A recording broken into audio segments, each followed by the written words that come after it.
lost city lies hidden in the emerald jungle of Honduras. The enigmatic carvings of its ancient Maya builders guarded their secrets for 1,000 years. We thought they whispered of gentle stargazers. But now the code lies broken, and the hieroglyphs shout tales of bloody wars and human sacrifice. Who were these people, and what disaster drove them from their mighty city? I'm John Rhys-Davies. Join me as we unravel the mystery of Copan, next on Archaeology.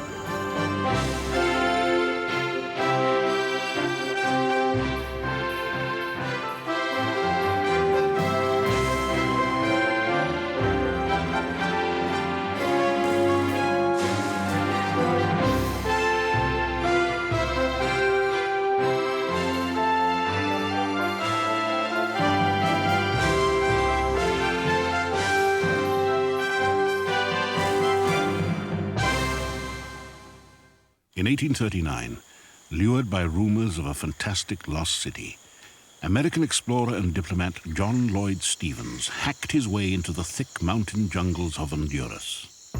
The rumors hinted of a great Maya city, full of great monuments and strange carvings, built and then abandoned long before the white man set foot on New World soil.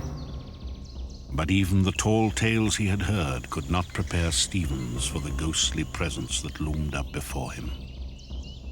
It lay before us like a shattered bark in the midst of the oceans. Her masts were gone, her crew perished. All was mystery, dark, impenetrable mystery.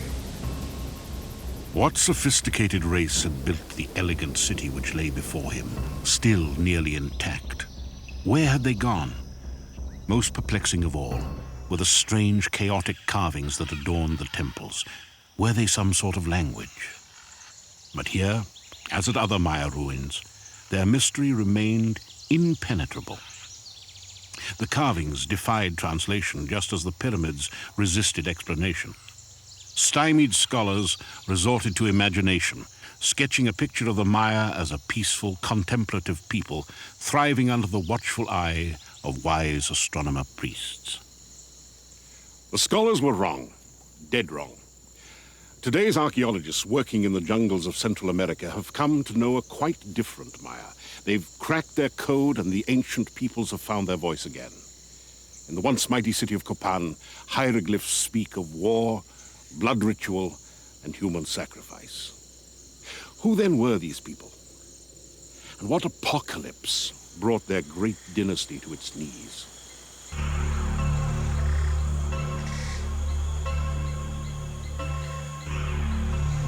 When I walked among its temples, I did not see a pile of stone, but I thought, Washaklahun Ubakawil built this. He dedicated that ball court. And I began to understand all of those works, not as the relics of a dead civilization, but as the fossils of the human beings, the minds of the people who had created them. Copan came alive. When Linda Sheely first walked into the jungles of Central America back in the late 1960s, Maya scholarship was in its infancy. The Maya had tamed the rainforests, growing corn and cacao beans, much as their descendants do today. They built great cities at Tikal, Yaxchilan, Chichen Itza, and Palenque. They traded in precious stones such as jade, fashioned some of the finest sculpture in the New World, and built pyramids to rival those of the Egyptian pharaohs. Beyond that, there was still much to learn. Scholars had resorted to a wishful thinking that spoke more eloquently of their own times than those of the Maya. From the period of the 1930s up through the 60s, the great scholars of the time, Morley, Thompson, and others, characterized Mayan society as having basically two groups of people, a whole bunch of peasant farmers who supported a very tiny elite who spent their lives contemplating the stars and time and living in ceremonial centers that were filled once or twice a year during great ritual festivals. The picture that was drawn of the Maya is that they never had war, they never disagreed with each other, And one wonders how they got close enough to each other even to reproduce themselves through the common human means. People clung to that idea tenaciously, and I think part of the reason for that is they were reacting to all of the excesses and the maladies of Western culture. You have to remember that their context was that of 2 world wars, where literally the whole world was involved in a deadly conflict. They wanted a peaceful people. They wanted to know that someplace in the world there was a human community that lived without war and competition. For 15 years, archaeologist Bill Fash and his colleagues have continued and expanded excavation techniques that allow them to reconstruct the monuments even as they dissect them. In the past, archaeologists at Maya sites had no choice but to dismantle the grand monuments, layer by layer, to get at older structures obscured by the more recent ones. But at Copan, the archaeologists have created a delicate labyrinth of tunnels through the ruins, leaving them virtually intact. Since the building of the Acropolis was a matter of layers upon layers upon layers, or as some have commented, it's like boxes inside of boxes, the easiest way to get from one to the next is by the tunneling. The world of the tunnels is like 3-dimensional, and it's very different because you can go up, down, or sideways. You can move in every direction. If we had to do a traditional archaeological excavation of the Copan Acropolis, we'd have to destroy half of everything we dug. But with tunneling, we're able to just do surgical strikes. It's as if we're doing arthroscopic surgery, and we can just go in there with just very small excavations to exactly the point we want and get a maximum of information for a minimum of disturbance to the archaeological site. The tunneling's been vital to understanding the history of ancient Copan. We have the hieroglyphs that tell us about the kings, but the tunneling tells us about the buildings that were constructed by each of these rulers. We were one day away from giving up here. We had found the cut, and I took one look at it with my flashlight, and I could see femur fragments and some of the shell and the 2 stones, and it just clicked immediately that it was not only this huge chamber, but that it had to be something very important. Through the tunneling, we've discovered a part of the offering that is actually placed above the tomb. This was a big surprise. We didn't think we were going to find any human figures here. It's the largest tomb we've ever found in Copan. Clearly, these were the tombs of noblemen, perhaps kings, but their identities remain a mystery. If there are clues to the dead man's identity, they likely reside in the walls of Copan's monuments, in the hieroglyphs that for so long remained obstinately silent. But only in the last few years has the language come alive. For the first time in a millennium, classic Maya can be heard among the jungle ruins. And what is being spoken has radically altered our view of the people who wrote on these walls. We went from talking about empty ceremonial centers which held only priests, basically, and people living in little hamlets on the outsides who would come in on Sunday to peddle their corn, to some large urban centers, to understanding the fact that these cities, like Copan, was over 20,000 people living with the same kind of pollution that we get today in our cities. We now understand that the Maya were really much more like everybody else's. They're much more human. They were much more human than we had imagined them. With the breaking of the Maya code, the picture of these people as peaceful stargazers crumbled. The great kings of Copan led their people in bloody battles against their neighbors. We know that the Maya were like any other, quote, civilized group of people. They had a lot of war. They had a lot of conflicts with their neighbors. They were always jockeying for position to see who could be the biggest and the most powerful ruler of his time. To be a great and virile king, you had to go out and impose your will on somebody else by the use of force. You can see this in the depictions here on this figure. There are upside-down human heads, shrunken heads actually, that are trophy heads, that are the bounty of war. You can even see the ropes that they used to tie these heads together. The hieroglyphs tell again and again of human sacrifice and self-mutilation. But to the Maya, they ensured continuation of their cosmos. The most sacred substance was human blood, especially a king's blood. Led in auto-sacrificial ritual was the greatest gift that a king could offer to the gods and to his ancestors. There are a number of sites where child sacrifices have been found. It was thought that the baby's tears would bring the rainwater from the sky. So a lot of sacrifice was oriented toward fertility, toward ensuring that the natural cycles took their course and that the harvest would be bounteous and the people would be happy. There are two great acts that kings consistently presented in the public forum. One is the taking of captives. The other is the taking and the offering of the king's own blood in ritual sacrifice taken from the most sacred areas of his own body. For a male, the genitals. For the female and the male, it's the tongue. It's the place where human beings reproduce themselves and the place where speech is made, where meaning is communicated from one person to another. Bloodletting was the central act of piety. Now why? One kind of soul is called chulel. It is a sacred living substance that is in our bodies that is never destroyed. It's passed on from you to future generations. That kind of soul resides in human blood. So that when kings give victims of war in sacrifice, or when they take blood from themselves, they are all giving the most potent and the most important, valuable substance on the face of the earth. Our culture says the same thing. What do we say? Greater love hath no man than he give his life for his brother. Bloodletting marked each celebration in the calendar and each rite of passage in the life of the Maya. The birth of a child, the consecration of a temple, the preparation for battle, and the thanksgiving for victory.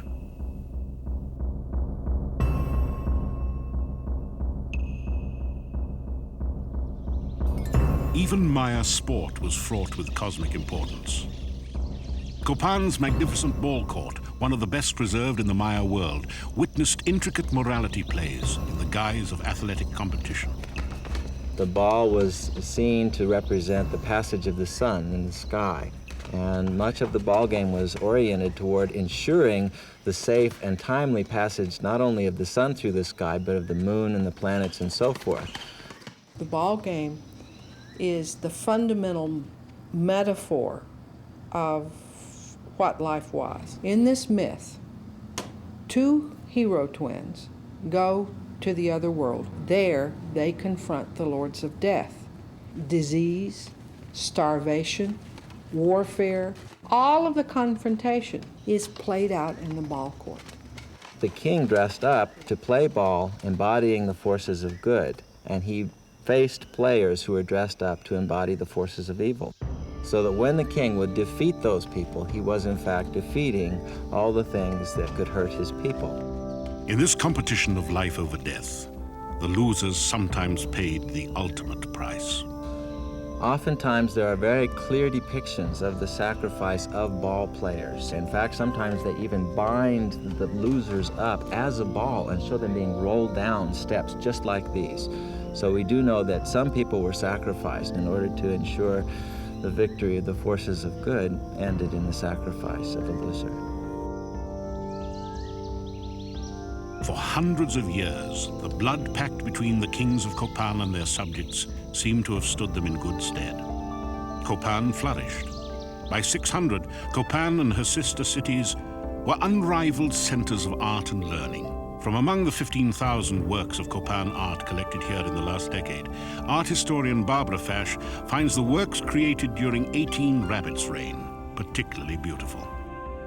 The buildings may have served a function that was utilitarian, but the iconography on the outside of it, the sculpture that was being produced at that time, just raised it to an artistic, aesthetic height that is really unprecedented in Copan and in many other places in the Maya area.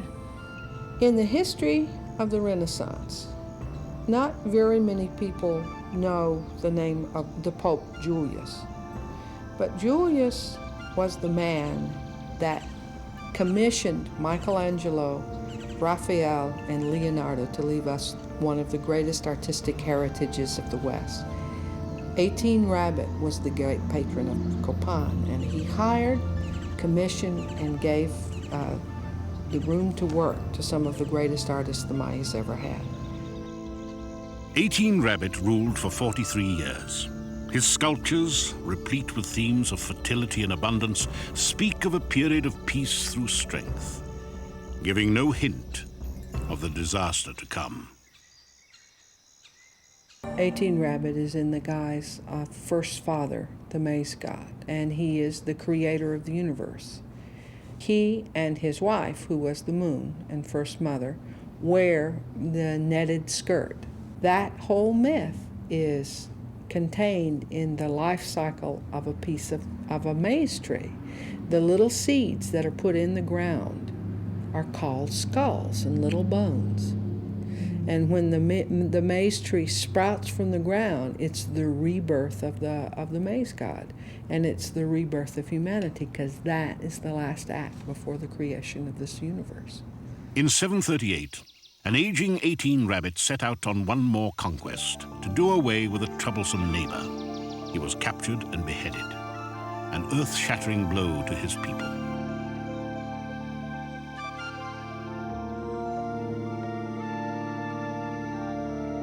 This is the great hieroglyphic stairway of Copan, begun not long after 18 Rabbit's gruesome death. The longest and most ornate inscription in the New World, the Grand Stairway records the complete history of the Copan dynasty. Its magnificent present testifies to a society quickly recovering from the blow of a great king's death, but the excavations reveal a more ominous story. One of the most telling things about this monument is that even though it makes all these wonderful and grandiose claims, it was actually one of the worst constructed buildings in the entire city. The fill underneath this magnificent facade was the weakest they ever put inside of a building in Copan. That lets us know that the people who were building this pyramid were not nearly as enthusiastic about its message as the king who commissioned it. As more and more kingdoms established themselves, they wanted their piece of the pie. And it led to a lot of internal strife that often was resolved in battle. So first we see a weakening of the central order. Second is the actual collapse of the monarchical system of government. And that's literally all she wrote. There are no more monuments going up in Copan. Copan had gone from a thriving, peaceful center of art and commerce to a valley of desperate people struggling to feed themselves. For physical anthropologist turned forensic detective Rebecca Story, the bones of Copan yield a grim prognosis. Most of them probably died of the results of the overpopulation. That is, malnutrition and infection worked together to kill many children, and even the adults that survived eventually ended up dying of the effects of infection. By the time this individual was there, the population of the valley was probably in steep decline. Some 20,000 people were hungry or sick in the valley of Copan. How could it have happened that this thriving metropolis was reduced to this? They set up the city on the most fertile agricultural lands, down on the bottomlands that the river had carved out and made fertile over the centuries. By doing so, they were basically cutting off their own food supply. They weren't able to farm the best lands. They were then obliged to cut down the forest on the slopes. In doing so, that caused erosion. As they had to cut back even higher up, this made for deforestation on a large scale that prevented the rain clouds from coming into the valley. And they provoked the collapse of the central authority first, but they also provoked the long-term abandonment of the valley because people simply couldn't get enough to eat here anymore. The evidence suggests that the city grew rank with its own waste, that there was not a tree standing within 25 miles, and that the overworked soil could not begin to feed the hungry multitudes who lived there. Copan had become a victim of its own success. For nearly 1,000 years, the kings of Copan upheld a blood covenant with their gods and their people. The Maya prospered. They built great monuments, deciphered the heavens, created objects of great beauty. But when their world began to collapse, even the blood of kings could not forestall disaster. In just a generation, the monarchy stumbled. Soon the great city would lie empty, reclaimed by the jungle. Most of us who deal with the Maya think Maya civilization either ended at the collapse in the 9th century or it was destroyed by the Spanish invasion. But in fact, there are millions of Maya who still live in this worldview. It's still alive, it's still active, it's still incredibly productive. And what they have found is that the actions of their lives have roots that go back 3,000 years.